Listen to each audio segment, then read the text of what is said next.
तर hello friends, good morning. सकाळ सकाळचा व्ह्यू बघा.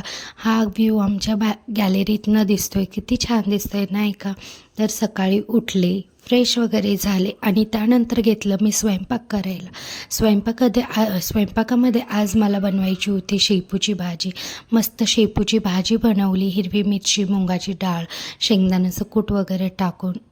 आणि त्या शेपूच्या भाजीला फोडणी मारली, शेपू टाकली आणि थोडा वेळ डाळ टाकून डाळ शिजायला ठेवली. त्यानंतर मी त्यामध्ये शेपूची भाजी टाकली आणि एक 10 मिनटं तरी ही भाजी झाकून ठेवायची. मस्त छान भाजी होते. त्यानंतर मला बनवायचा होता ढोकळा. ढोकळा बनवण्यासाठी मी दही घेतलं होतं. दही चांगलं फेटून घेतलं आणि त्यानंतर त्यामध्ये 1.5 वाटी बेसन पीठ टाकलं.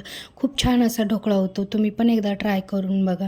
त्यामध्ये सगळं हलवून वगैरे घेतलं, बेसन पीठ टाकलं, थोडीशी साखर वगैरे टाकली, आलं आणि मिरचीची पेस्ट, हळद वगैरे टाकली. कढईमध्ये पाणी गरम व्हायला ठेवलं आणि त्या बॅटरमध्ये इनो टाकले. इनो टाकल्यामुळे आपला ढोकळा हा छान फुलतो आणि स्पॉन्जी पण होतो.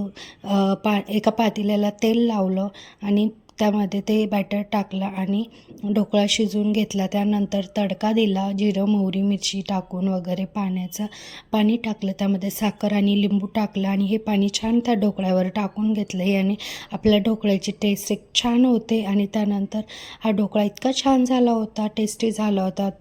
तुम्ही पण करून बघा. तुम्हाला जर आवडला असेल तर थँक्स फॉर वॉचिंग. व्हिडिओ आवडला असेल तर व्हिडिओला लाईक, शेअर अँड सबस्क्राईब करा.